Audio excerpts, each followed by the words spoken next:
In the peaceful village of Umuaka, surrounded by palm trees and singing birds, lived a man named James. He was a humble carpenter known for his honesty and quiet nature. After losing his parents at a young age, James built a modest life with his own hands, literally. His wooden furniture was loved across the village. Though he wasn't rich, he was respected. When James turned 35, his friends began to pressure him. "James, you are not getting younger. Find a woman to marry." And so, James began his search.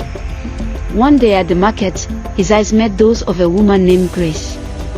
She was beautiful, skin like polished mahogany, eyes that sparkled like clean water. But beauty, they say, can hide a storm. Grace came from the nearby town of Nays, and everyone there whispered of her laziness. She never cooked, never fetched water, never lifted a broom.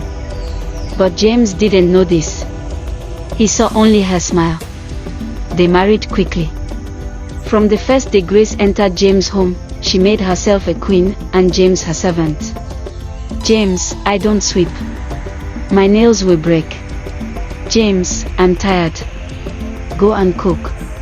"James, I'm not washing clothes. That's for housemates." James thought she would change. He tried to be patient, hoping love would melt her pride. But the days became months, and Grace's laziness turned to insult. "You're just a poor carpenter. If not for me, who would marry you?"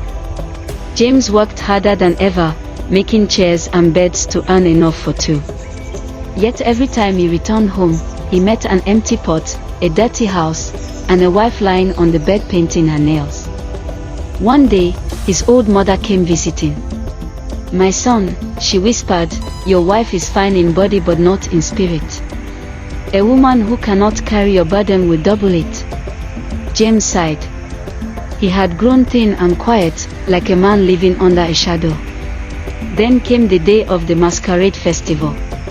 James was called to carve a giant mask for the king. It was the biggest job of his life. For 1 week, he left home early and returned late. Each night, he found Grace still doing nothing, no food, no clean clothes. On the final day, exhausted and hungry, James returned home and sat outside. A neighbor named Cynthia walked by. "James, you look like a shadow. Is this how a man should live?" He smiled weakly. But the next morning, something inside James changed. He said nothing to Grace. Instead, he began waking up before dawn, bathing, eating akara from a food vendor, and going to work without looking back. He no longer gave her money for perfume or hair cream. When she complained, he simply replied, "Help yourself, Grace. I'm tired." After 2 weeks, Grace began to feel the pinch. No money, no attention, no comfort. One morning, she found James laughing with Cynthia, who helped him carry his wood planks. That night, Grace exploded. "So now you want to leave me for that village girl?"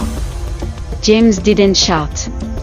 He looked her in the eye and said, "I wanted a wife, not a burden." The next day, Grace packed her things and stormed back to her father's house. For weeks, gossip filled Umuaka. Some mocked James. But slowly, people noticed something else. James smiled more. His skin glowed. His furniture business grew. Cynthia began visiting often, quietly, respectfully. Months later, news spread, Grace returned home to her parents, thin and bitter. She expected her father to pamper her. Instead, the old man said, "Now you know the weight of laziness. No one carries a rock that does not move." Meanwhile, James courted Cynthia slowly. She wasn't as glamorous as Grace, but she cooked with joy, swept without being asked, and even learned how to sound wood beside him. When they married, the entire village danced. This time, James smiled, not a weak smile, but the smile of a man who had survived the storm and found peace. Moral lesson: beauty may attract the eyes, but character builds the home. A lazy heart destroys faster than a sharp knife. Marriage is not for decoration, it is for partnership, service, and sacrifice. Choose wisely who you build your life with.